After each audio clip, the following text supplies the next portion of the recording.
Hot అంశాలపై debate news పెంచ్కి స్వాగతం. ఓ పక్కన బడ్జెట్ లైన్లోకి వచ్చింది. బడ్జెట్కి సంబంధించినటువంటి చర్చ జరుగుతుంది. ఈలోపు పోసాని కృష్ణమురళి అరెస్ట్, వల్లభనేని వంశీ కొనసాగింపు, మళ్ళీ వేరే కేసుల్లో అరెస్టులు, జైలుకి పంపించడం, ఈ మొత్తం రాజకీయం ఏ విధంగా చూడాల్సినటువంటి అవసరం ఉంది. ఈ అంశానికి సంబంధించి మాట్లాడిన ప్రస్తుతం మనతో పాటు ఉన్నారు రాజకీయ విశ్లేషకులు పురుషోత్తం రెడ్డి గారు. నమస్తే అండి. నమస్తే సార్. ఈ బడ్జెట్ని ఎలా చూస్తారు మీరు? మరుసటి రోజు ఒక పత్రికలో బాహుబలితో పోలుస్తూ నేను ఆ బడ్జెట్ని చూశాను. బాహుబలితో పోల్చడం కరెక్ట్ ఏమో అనిపించింది. ఎందుకంటే బాహుబలి సినిమా సూపర్ హిట్ అయింది. బట్ బాహుబలి మొత్తం ఊహలతో ఓ అందమైన కళ, దానికి ఏం బేస్ ఉండదు, ఊహే మొత్తం సినిమా అంతా. కానీ అందమైన ఊహ కాబట్టి అది బాగా సక్సెస్ అయింది. కానీ ఊహాజనితమైన బడ్జెట్ కానీ నేను చూస్తాను. ఎందుకు ఈ మాట అంటున్నానంటే, చాలా పరస్పర విరుద్ధమైన అంశాలు బడ్జెట్లో కనిపిస్తాయి. బడ్జెట్ అంటే ఏంటి? రూపాయి రాక ఎక్కడి నుంచి వస్తుంది, ఎంత వస్తుంది అంచనా వేయడం, ఆ వచ్చిన డబ్బుల్ని వివిధ డిపార్ట్మెంట్లకు ప్రయారిటీ క్రమంలో కేటాయించడం. కేటాయించింది అమలు అవ్వాలంటే ఫస్ట్ రూపాయికి కరెక్ట్గా ఏ అంచనాతో వచ్చారో ఆ అంచనాతో రావాలి. ఈ బడ్జెట్ మొత్తంలో కూడా ఊహాజనితమైన కొన్ని అంశాలు ఎందుకున్నాయంటున్నానంటే, దాదాపు మొదటి పేజీలోనే అమరావతి గురించి ఒక మాట చెప్పారు.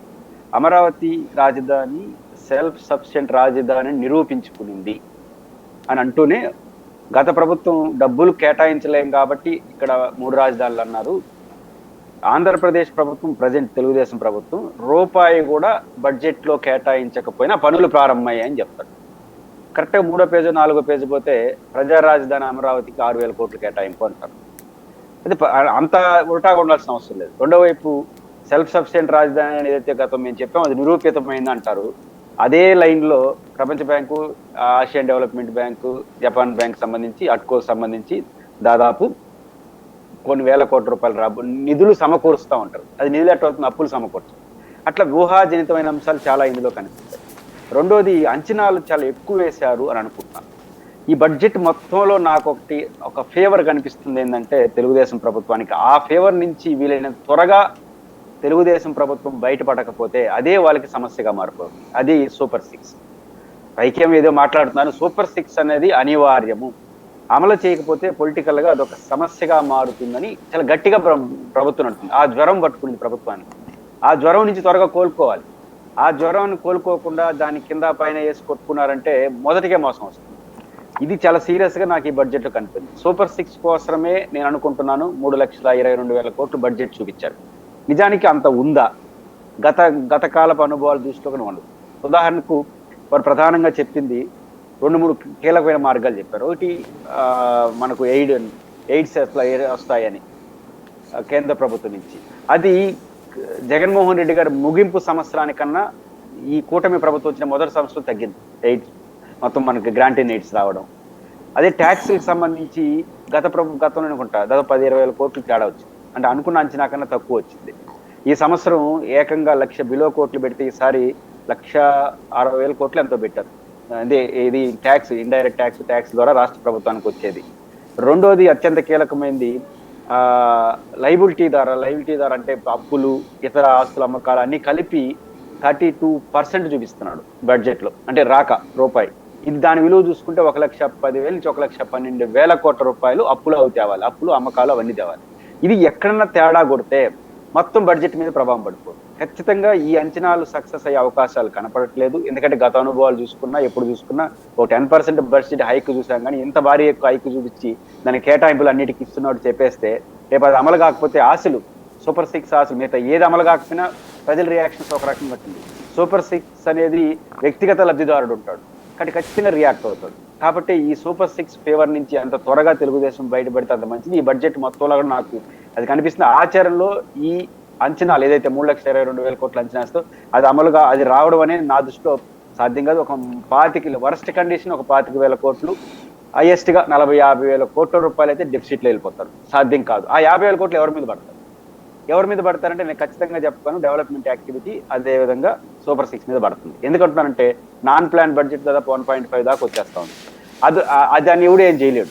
కొన్ని అడ్మినిస్ట్రేషన్ ఖర్చులు ఇవన్నీ, అదేవిధంగా విదేశాలకు అప్పులు ఏదైతే మనం ఉన్నామో అది నాకు తెలిసి సాయిగారు లాస్ట్ టైం 42,000 కోట్లు ఎంతో, ఈసారి 50,000 కోట్లు పై పెరుగుతుంది, 50 నుంచి 60,000 కోట్లు. అంటే 2 లక్షల పైచిలుకు కోట్లు అనివార్యంగా ఎవరున్నా ఖర్చు పెట్టాల్సి వస్తుంది. ఒక మిగతా 1,20,000 కోట్లలో 50,000 కోట్లు కంటే 70,000 కోట్లు ఏది ఉంటాయి. అప్పుడు డెవలప్మెంట్, అమరావతి, సూపర్ 6 అన్ని కంజెస్టెడ్ అయిపోతుంది. కాబట్టి ఈ సూపర్ 6 ఫేవర్ కనిపిస్తా ఉంది. ఆ సూపర్ 6 ఫేవర్ని తట్టుకోవడం కోసం అనౌన్స్మెంట్లు చేస్తున్నారు.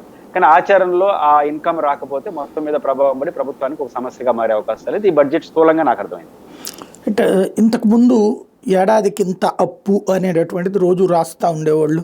ఈ వారం 1,000 కోట్ల రూపాయలు తీసుకున్నారు, ఈ వారం 2,000 కోట్ల రూపాయలు అంటూ బిచ్చమెత్తుకునే పరిస్థితుల్లో ఉన్నది రాష్ట్రం అన్నట్టు. ఇప్పుడు దాదాపు 1,00,000 కోట్ల రూపాయల అప్పుకి సంబంధించి సమీకరించబోతున్నాం అన్నటువంటి పాయింట్ రాసుకొచ్చారు. 1,00,000 కోట్ల రూపాయల అప్పు ఏడాదికి అన్నప్పుడు ఏ కోణంలో నుంచి చూడాలి దాన్ని? దాంట్లోనే మొదటి పేజీలోనే ఒక మాట రాశారు. చివరకు పయ్యావుల కేశవ్ గారు ఎందుకు ఆ మాట వాడాడో తెలియదు కానీ హిరోషిమా నాగసాకితో పోల్చుకుంటూ మాట్లాడుకుంటూ వచ్చాడు. ఫస్ట్ పేజీలో ఏమంటారు, భారతదేశంలోని రుణ పరపతి 0 అయిపోయిన రాష్ట్రం ఏకైక రాష్ట్రం ఆంధ్రప్రదేశ్ అంటాడు. దీనికి నీతి ఆయోగ్ని కోడ్ చేస్తూ రుణ అవకాశాలు పొందే రాష్ట్రం 0, ఈ అవకాశమే లేని రాష్ట్రంగా మారిపోయింది. ఇది భారతదేశంలో ఏ రాష్ట్రానికి లేని దుస్థితి ఆంధ్రప్రదేశ్ అని చదువుతూనే ఇదే నడుస్తున్న ఫైనాన్షియల్లో ఇదే మంత్రి నాయకత్వంలో 70,000 పైచిలకు కోట్ల రూపాయలు అప్పులు చేస్తారు. ఫస్ట్ ఇయర్ 70,000 కోట్లు అట్లా అప్పు చేస్తారు 0 అయిపోతే. ఈ సంవత్సరం ఏకంగా 1,00,000 నుంచి 1,12,000 కోట్లు తెచ్చుకోవాలనుకుంటున్నారు. తెచ్చుకుంటేనే ఈ బడ్జెట్ అమలు అవుతుంది, లేకపోతే అమలు కాదు. అంటే 1,00,000 కోట్లు అంటే దాదాపు ఇంకా రాబోయే కాలంలో పెరిగే తప్ప 70,000 కోట్ల నుంచి 1,00,000 కోట్లు పెరిగిందని పైబిత్ సాయి గారు 32,000 కోట్లు 40,000 కోట్లు మళ్ళీ అమరావతి అప్పు సపరేట్గా. అంటే ఈ సంవత్సరం దాదాపు 1,50,000 1,35,000 నుంచి 1,50,000 కోట్ల రూపాయలు అప్పు చేయబోతున్నారు. ఆల్రెడీ 70,000 కోట్లు. అంటే నీకు సంవత్సరానికి 1,00,000 కోట్లు అంటే 5 ఏళ్ళకి 5,00,000 కోట్లు అయిపోతుంది. ఎంత అప్పు తెస్తున్నట్టు? గతంలో అప్పుల గురించి మనం ఏం మాట్లాడాము?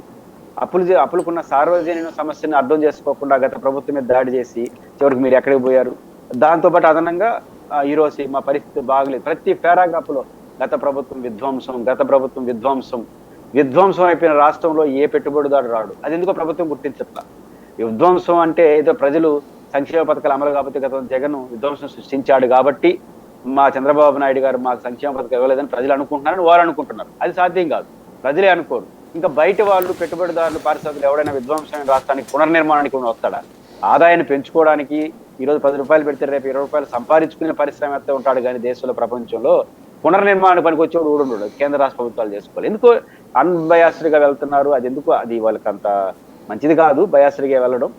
బట్ ఈ బడ్జెట్లో అప్పులు అవకాశాలు వీటిపైన విపరీత పోకళ్ళు అనేది ప్రభుత్వానికి ఒక సమస్యగా అయితే మారుతుంది. ఇటు మరొక ప్రధానమైనటువంటి అంశం బడ్జెట్కి సంబంధించి రాష్ట్రంలో ఈ సూపర్ 6 అనేటటువంటి పథకాల్లో 2ంటిని ఈ ఏడాది నుంచి అమలు చేయబోతున్నారు అంటున్నారు ఒకవైపున. రెండో వైపున సూపర్ 6 దాదాపుగా ఆచరణలోకి వచ్చేసినట్టే అని చెప్తున్నారు. అంటే మిగతా 3 అంత ఇంట్రెస్ట్ పబ్లిక్కి లేదన్నటువంటిదే. అదే సమయంలో ఈ 2ంటిలో కోతలు పెట్టారు అని చెప్పి ఇంకో పక్కన వైఎస్ఆర్ కాంగ్రెస్ పార్టీ ఆరోపిస్తుంది. ఏది నిజమని నమ్మాలి? అంటే ఇక్కడ ఏంటంటే సాగర్, ఇప్పుడు బేసిక్గా జగన్మోహన్ రెడ్డి గారు కొన్ని పథకాలు ప్రజలకు చాలా చేరువ చేసేసాడు. అది తల్లికి వందనం అని వీళ్ళు అంటున్నారు, అమ్మఒడి అని వాళ్ళు అంటారు, రైతు భరోసా, అదేవిధంగా పెన్షన్స్, ఈ సామాజిక పెన్షన్స్. ఈ 3 ఎంటైర్ సమాజాన్ని ప్రభావితం చేసే స్కీమ్స్గా వెళ్ళిపోయినాయి. పైపెచ్చు ఈ స్కీమ్స్ పెద్ద అమౌంట్, ఒక 15,000 రూపాయలు ఒక ఇంటికి ఒక ఏడాదికి వచ్చిన, లేదా 7,500 రూపాయలు అదనంగా రైతు భరోసా ఒక రైతుకు వచ్చిన, అదేవిధంగా 3,000 రూపాయలు అప్పుడు జగన్ గారు ఇచ్చింది, 3,000 రూపాయలు ఒక్కొక్క పెన్షన్దారుడికి ఇచ్చిన. ఒక కుటుంబంలో ఏదైనా ఒక 2 పథకాలు వస్తే విలేజ్ల్లో, నేను విలేజ్ నుంచి చుట్టాను కాబట్టి బతికిపోతుంది ఆ కుటుంబం. ఇది ఒక వాస్తవం. సరే, రైట్ పద్ధతి రాంగ్ పద్ధతి అనేది పక్కకు బద్దాం. కొన్ని కుటుంబాలు ఈ పెన్షన్స్, ఈ సామాజిక పెన్షన్స్ కావచ్చు, ఈ జగన్మోహన్ రెడ్డి గారు ఇచ్చినటువంటి డిపిటీ సిస్టమ్ ద్వారా నాన్ కరప్షన్స్తో అందరికీ వెళ్ళడం, వాళ్ళందరూ దీంతో లైఫ్ సెటిల్ అవుతున్నారు. మరీ పూర్ పీపుల్ అందరూ కూడా.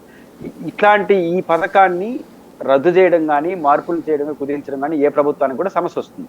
పైపెచ్చు ఏమైనా సమీక్ష చేస్తామని అర్థం వచ్చేట్టుగా మాట్లాడారంటే ఇంకా పెంచుతాము, ఇంకా బ్రహ్మాండంగా ఇస్తామని మాట్లాడేసినారు. అందువల్ల వాళ్ళు దాన్ని ఆశగా చూస్తున్నారు. ఖచ్చితంగా ఈ సూపర్ 6లో అన్ని సూపర్ 6ను ఒక రకంగా చూడలేము.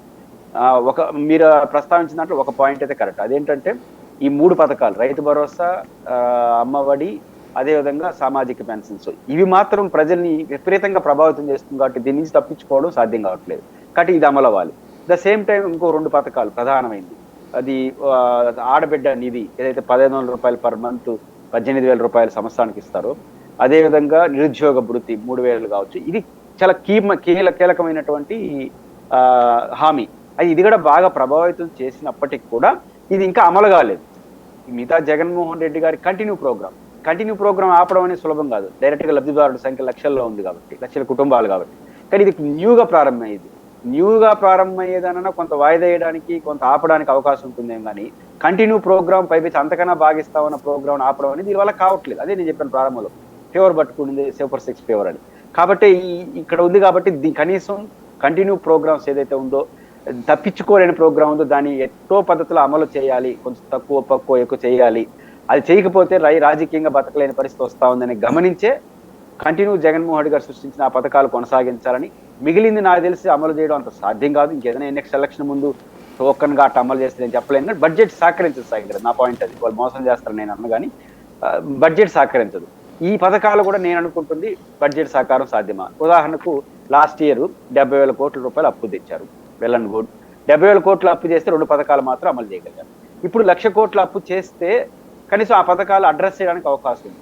ఎందుకంటే అది ఒక దాదాపు 20-25 వేల కోట్ల రూపాయలు మనం దాంట్లో ఇంప్లిమెంట్ చేయాలి. అంటే ఆ మేరకు 25,000 కోట్ల ఆదాయం ఏమైనా పెరుగుతుందా అంటే నేనేమో ఆశించట్లా. ఈ సంవత్సరం నార్మల్ ఆదాయాలు ఎక్కడ పెరగదు.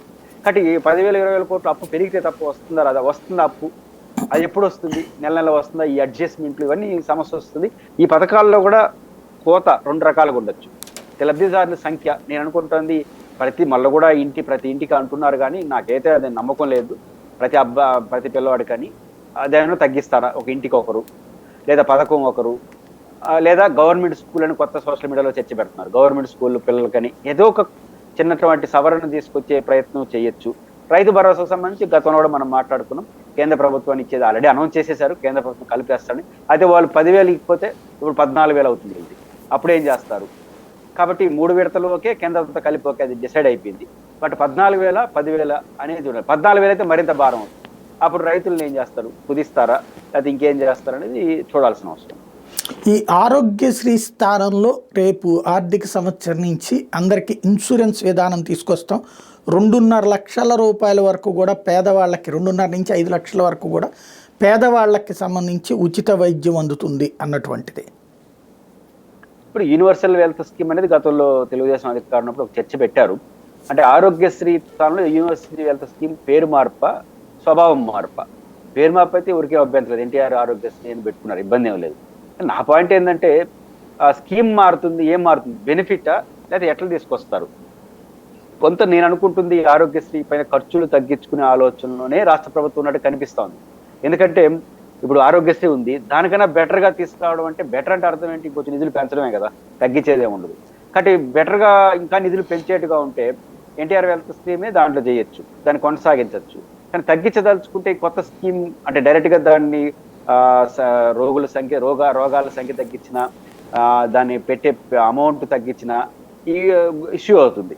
కాబట్టి ఈ స్కీమ్నే మార్చి ఇన్సూరెన్స్ ఏజెన్సీలతో టైఅప్ అయ్యి ఏదైనా కొత్త స్కీమ్ దానికి కూడా ఇన్సూరెన్స్ కంపెనీల ద్వారా చేపిస్తామని చెప్పేసి అది కూడా దానికి పరిమితులు ఉన్నాయి కదా. దానికి ఎవరు కట్టాలి? ప్రతి పేదవాడికి డబ్బులు ప్రభుత్వం కట్టాలి.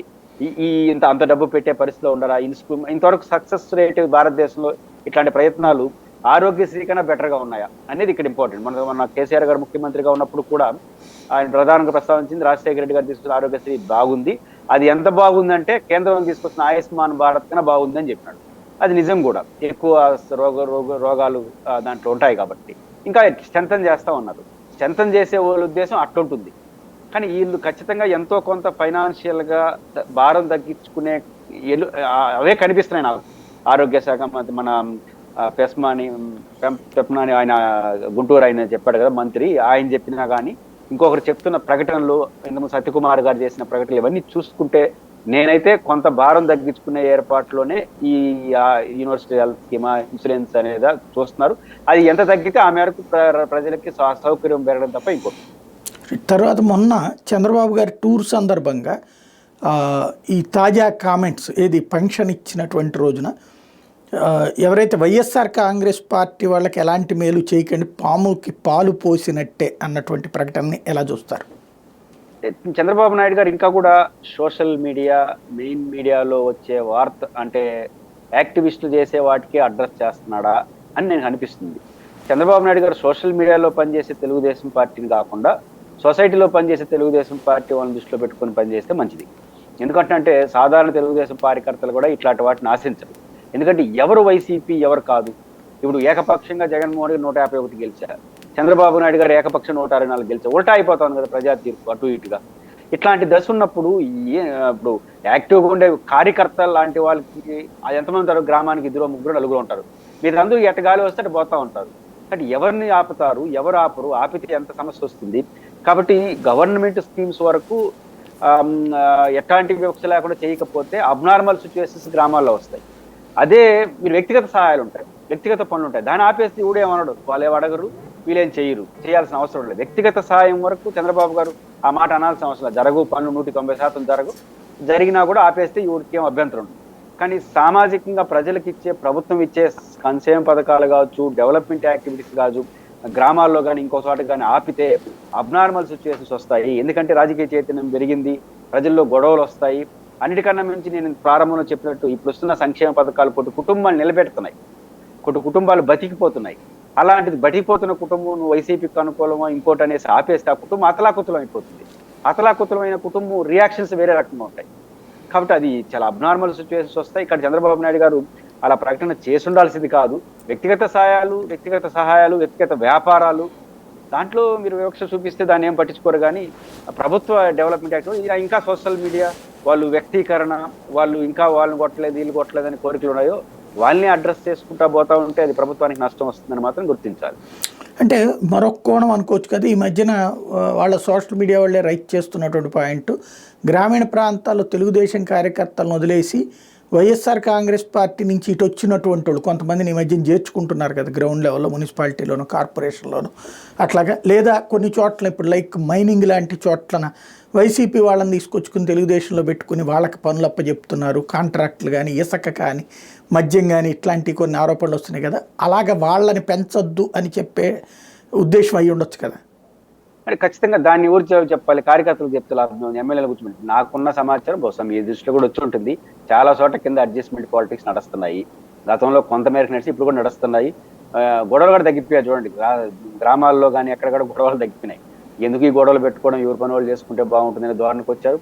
అధికారంలో ఉన్న వాళ్ళు, ప్రతిపక్షంలో గతం వైసీపీతో ఉన్న వాళ్ళతో అక్కడక్కడ లీడర్షిప్ స్థాయిలో ఉన్న వాళ్ళు వ్యాపారాలు లేకపోతే ఇట్లాంటి చిన్న చిన్న ప్రభుత్వంతో పనులు ఇవన్నీ నీకింత నాకింత అనే పద్ధతిలో వెళ్ళిపోయినారు చాలా చోట్ల ఎమ్మెల్యేలు అనే విమర్శలు బలంగా తెలుగుదేశం శ్రేణి నుంచి వస్తున్నాయి.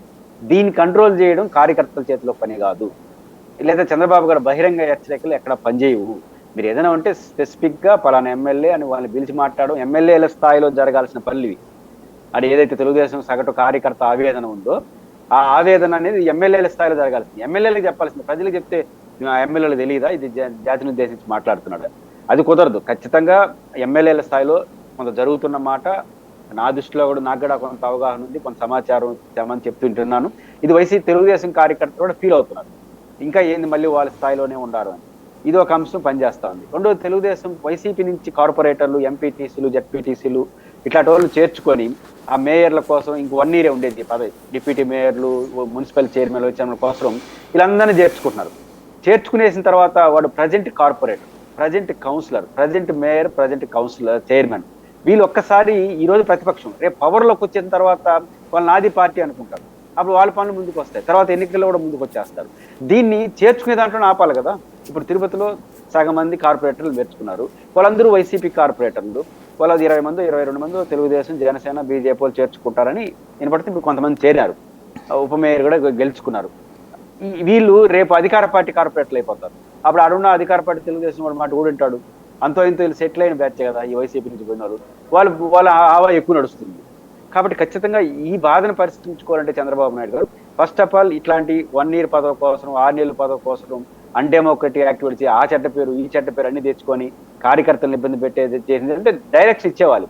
ఎవరైనా డైరెక్ట్ గా పార్టీలో చేరాల్సిన అవసరం లేదు, ఇంకా 6 నెలలు సంవత్సరం ఉంటారు, అధికారులు మన చేతిలో ఉంటారు, వాళ్ళ పనులు ఎట్లా జరగు, అది ప్రజాస్వామ్యం కాకపోయినా వాళ్ళు వదిలేద్దాం, వాళ్ళు తిప్పలు పడతారు, మనం ఫ్రెష్గా ఎలక్షన్ పెట్టి గెలిపిద్దాం అనే డైరెక్షన్ తీసుకుంటే సగం సమస్య పరిష్కారం అవుతుంది. అది కార్యకర్తలు చెప్పుకుంటే లాభం, మీరు చెప్తే వాళ్ళు చేయరు. తిరుపతిలో కూడా నేను తెలుగుదేశం కార్యకర్తలు చాలా మంది మాట్లాడారు, 1-2 నాయకులు తప్ప కార్యకర్తలందరూ ముక్త కంఠంతో ఈ పరిణామాలు వ్యతిరేకిస్తున్నారు, మా మీద తలనొప్పిగా మారుతున్నారు అంటున్నారు. దాన్ని మార్చాల్సింది కార్యకర్తలు కాదు. చంద్రబాబు నాయుడు గారు డెసిషన్ తీసుకోవాలి. ఎమ్మెల్యేలు కూర్చోబెట్టుకొని వైసీపీలతో వ్యాపారాలు చేసుకోవద్దని చెప్పాలి. ఆ రెండు చెప్పుకున్న కార్యకర్తలకు వచ్చి చెప్తే సమస్య పరిష్కారం కాకపోగా ప్రజల్లో చెడ్డ పేరు వస్తుంది. మరొకటి పోసాని కృష్ణమురళి అరెస్ట్ ఎలా చూస్తారు? పైగా ఇక్కడ పోసాని మురళీకృష్ణ అరెస్ట్ సహజమైనదే. మనం అందరూ సమాజం ఎప్పుడో ఒకసారి అరెస్ట్ చేస్తారని ఆశించింది. కాబట్టి కొంత అనుమానం ఎందుకునిందంటే ఆయన రాజకీయాల నుంచి విత్డ్రా కావడం, నేను ప్రశాంతంగా ఉంటానని చెప్పడం, ఇంకా ఈ జోలికి వెళ్ళని చెప్పడం, సారీ లాంటిది వరకు వెళ్ళిపోయాడు ఆయన. కాబట్టి ఇంకా ఆయన జోలికి వెళ్ళరేమో, పెద్ద పొలిటికల్ థ్రెట్ కూడా ఆయన కాదు కదా అని అనుకున్నారు. బట్ ఆయన్ని బహుశా జనసేన వాళ్ళు ఎక్కువ ఫీల్ అయినట్టు కనిపిస్తుంది. ఎందుకంటే కేసు పెట్టింది కూడా వాళ్ళే అనిపిస్తుంది. కాబట్టి జనసేన నుంచి ఆ ప్రెజర్ బాగుంది. ఆయన కూడా పవన్ కళ్యాణ్ గారి పట్ల హద్దులు దాటి మాట్లాడాడు. కాకపోతే నా పాయింట్ ఆఫ్ వ్యూ ఏంటంటే పోసాని మురళీకృష్ణ గారి అరెస్ట్ నేను ఖండించలేను. ద సేమ్ టైం ఆ రోజు పోసాని మురళీకృష్ణ గారి పట్ల అభ్యంతరకరంగా మాట్లాడిన వాళ్ళు కూడా తప్పు చేసినట్టుగానే భావించాలి. పోనీ వదిలేశారు గత ప్రభుత్వం. ఇప్పుడు ఆయన అరెస్ట్ సందర్భంగా ఆయన చుట్టూ మాట్లాడుతున్న మాటలు, కొట్టండి, చంపండి, తన్నండి, జైల్లో పెట్టండి, వాడు వీడు ఎట్టబడితే బూతులు తిడతా మాట్లాడతారు. మినిమం వాళ్ళ మీద కేసు పెట్టాలి కదా. ఎందుకంటున్నానంటే ఆయన చేసిన తప్పుని ఖచ్చితంగా చట్టపరంగా యాక్షన్ తీసుకోండి, అభ్యంతరం లేదు. ద సేమ్ టైం ఆ సందర్భంగా ఆయన చుట్టూ చట్టాన్ని చేతిలో తీసుకొని మాట్లాడుతున్న వాళ్ళ పట్ల కూడా చట్టం పనిచేయాలి. ఇది చేస్తే ఆయన అరెస్ట్ని సమాజం కరెక్టే కదా, ఆ రోజు అదుపు తప్పు మాట్లాడినాడు, ఈ రోజు అనుభవిస్తున్నాడు అనే వరకు వెళ్తుంది సమాజం.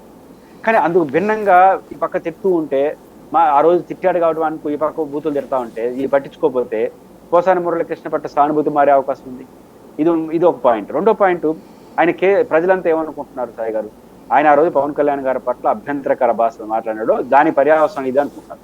కానీ ఫీల్డ్లో టెక్నికల్ గా జరుగుతూ ఉండేది ఏంటి, అవార్డులు సందర్భించిన కేసు, 30 ఫిర్యాదులు, 15 కేసులు, పీటీ వారెంట్లు, ఇవన్నీ ఖచ్చితంగా ప్రజల్లో నెగిటివ్ అయిపోతుంది. ఆయన్ని చట్టపరంగా శిక్షించండి. ఎన్ని కేసులు పెడతారు? ఆయన ఎన్ని తప్పులు చేసి అన్ని కేసులు పెట్టండి, ఒకే పోలీస్ స్టేషన్ పరిధిలో పెట్టండి. అది డిఫరెంట్ ఆఫ్ పోలీస్ స్టేషన్లో పెడితే కేవలం ఇబ్బంది పెట్టడానికి పెడుతున్న మెసేజ్ వెళ్ళిపోతుంది కదా. అది వెళ్తా ఉంది. ఇప్పుడు ఈ రోజు స్టార్ట్ అయింది, నర్సరావుపేటకి తీసుకెళ్లారు కాబట్టి ఇంకా మళ్ళీ 30 కేసులు అంటే కేవలం అది సుప్రీంకోర్టు మార్గదర్శకాలు కూడా వ్యతిరేకం. ఇది వైసీపీలో ఏం చేస్తారో నాకు తెలియదు కానీ, ఎందుకంటే సుప్రీంకోర్టు చాలా స్పష్టంగా పీటీ వారెంట్లు వేసుకొని మల్టిపుల్ స్టేషన్స్ లో మల్టిపుల్ కేసులు ఒకే వ్యక్తి మీద పెట్టినప్పుడు ఒకసారి అరెస్ట్ అయిన తర్వాత పీటీ వారెంట్లు వేసి అక్కడే విచారించండి. ఈ మల్టిపుల్ ఇప్పుడు 7 సంవత్సరాలు లోబడి శిక్ష పడే కేసు 60 రోజుల్లో బెయిల్ ఇవ్వాలి, 7 సంవత్సరాలు పైబడి కేసు 90 రోజుల్లో బెయిల్ వేయాలని సుప్రీంకోర్టు నామ్స్ ఉన్నాయి. కాబట్టి 59వ రోజు పోయి ఇంకో పీటీ వారెంట్ వేసుకునేస్తే జీవితకాలం ఇట్లా కేసులు పెట్టుకుంటూ పోతుంటే పౌర హక్కులు ధ్వంసం అవుతాయి. అందువల్ల సుప్రీంకోర్టు ఆ మార్గం తీసింది. దాంటెందుకు మీకు తీర్మానం మల్లన్న విషయంలో జస్టిస్ లక్ష్మణ్ గారు చాలా సీరియస్ గా కామెంట్ చేశాడు. తీర్పు కూడా ఉంది. తీర్మానం మల్లన్న టీఆర్ఎస్ ప్రభుత్వం ఆయన ఎక్కడ పడితే అక్కడ అరెస్ట్ చేస్తా ఉంటే మల్టిపుల్ కేసులు, మల్టిపుల్ పోలీస్ స్టేషన్లు, ఈ తీర్పు ఇచ్చాడు జస్టిస్ లక్ష్మణ్ గారు. సీరియస్ ఆర్గ్యుమెంట్ వార్న్ చేశాడు డీజీపీని. అప్పుడు కానీ అరెస్ట్ ఆగలేదు, ఆగిపోయినాయి. అవన్నీ ఉండగా కూడా ఈ రకంగా మల్టిపుల్ గా వెళ్తా ఉంటే అది ప్రజల్లో చెడ్డ పేరు వస్తుంది. అది వాళ్ళకి అంత మంచిది కాదు.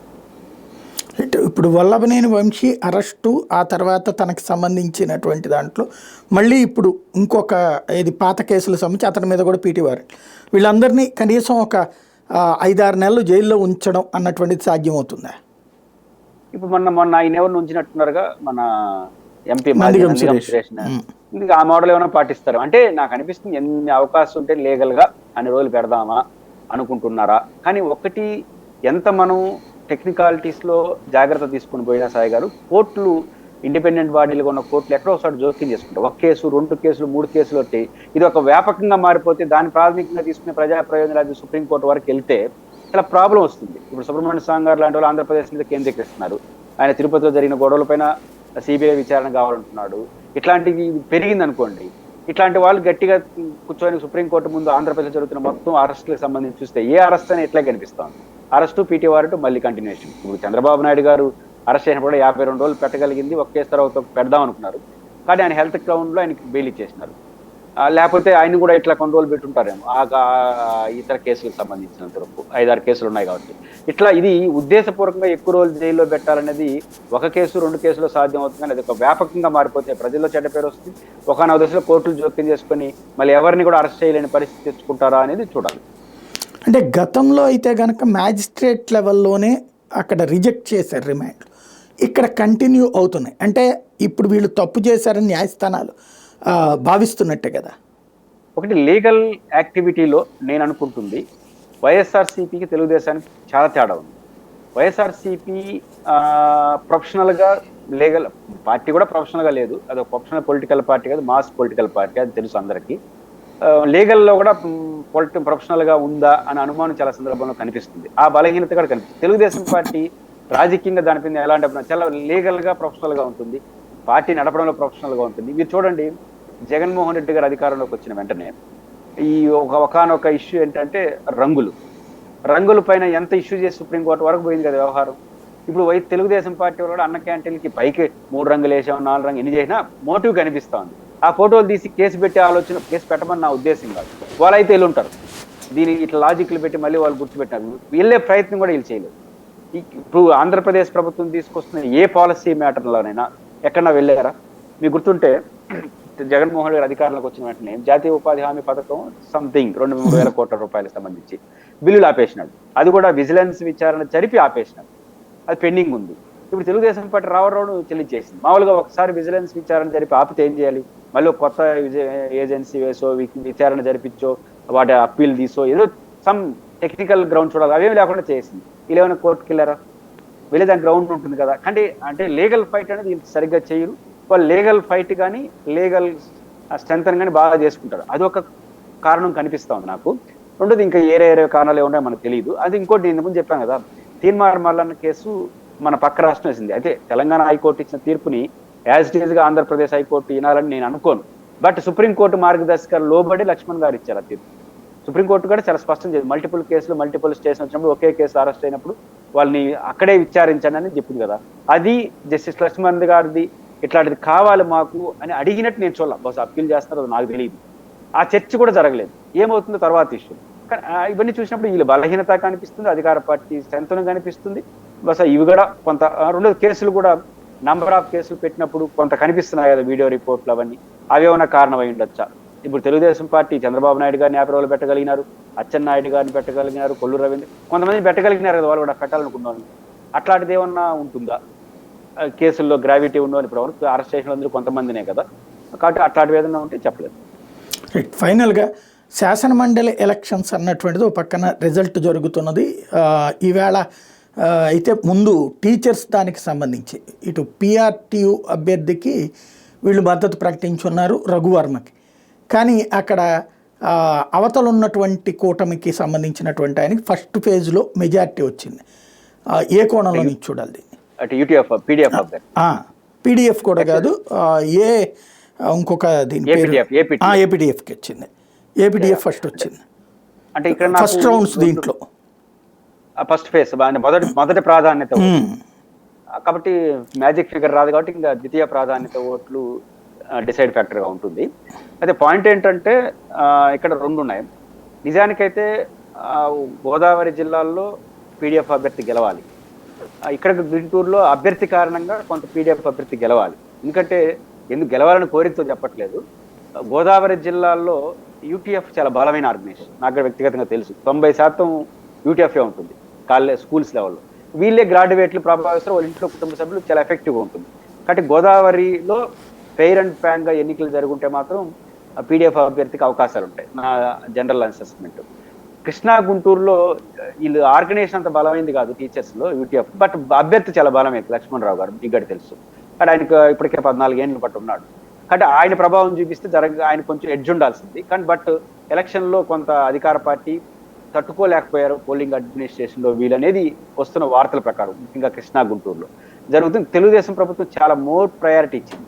ముఖ్యంగా ఉద్యోగ ఉపాధ్యాయుల్లో కొంత వ్యతిరేకత కనిపిస్తుంది. సాయి గారు వ్యతిరేకత అంటే చాలా ఆశలు పెట్టుకున్నారు. పిఆర్సీ, అదేవిధంగా డిఏలు రావట్లేదు, నెల జీతం సంబంధించి పెద్ద ఇష్యూ కాదు. కానీ పిఆర్సీ, అదేవిధంగా డిఏ రాకపోవడం, ఓల్డ్ పెన్షన్ స్కీమ్ సంబంధించి ఏది నిర్ణయం తీసుకోకపోవడం వాళ్ళలో కనిపిస్తూ ఉంది. ఉద్యోగస్తుల్లో కూడా అట్లాంటిది కానీ ఉద్యోగ ఉపాధ్యాయుల్లో ఈ 10 నెలల కాలంలోనే పెదవీరు పండి ఇప్పుడు వ్యతిరేకత వచ్చేసి ఏదో అయిపోతుందని పెదవీరు పొంది అది ఓటింగ్ కూడా చూపించుంటారు. దాని మీద కోపం ప్లస్ వీళ్ళకు ఉద్యోగ ఉపాధ్యాయ సంఘ నాయకులే కాబట్టి పడుండాలి. బట్ గుంటూరు కృష్ణాలో పోలింగ్ అడ్మినిస్ట్రేషన్లో వైఫల్యం అనలేము, వాళ్ళ శక్తి మేరకు వాళ్ళు చేశారు వామపక్ష అభ్యర్థులు. తెలుగు వైసీపీ పోటీలో లేదు కాబట్టి ఆ పోలింగ్ అడ్మినిస్ట్రేషన్ జరిగిన కారణంగా కొంత లక్ష్మణరావుకు ఏదైనా డిస్టర్బ్ అయ్యే అవకాశం ఉందా అని ఒక అంచనా నాకు ఉంది. గోదావరి జిల్లాలో ఏమైనా మాసుగా తప్పు జరుగుతుంటే చెప్పడం ఆడ యూట్యూబ్ పీడిఎఫ్ అభ్యర్థికి అవకాశం ఉంది.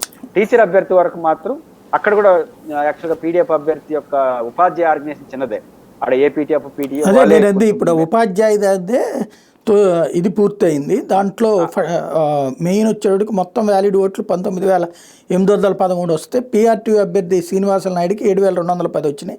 ఏపీటీఎఫ్ వీళ్ళు మద్దతు ఇచ్చారు, తెలుగుదేశం జనసేన కూడా.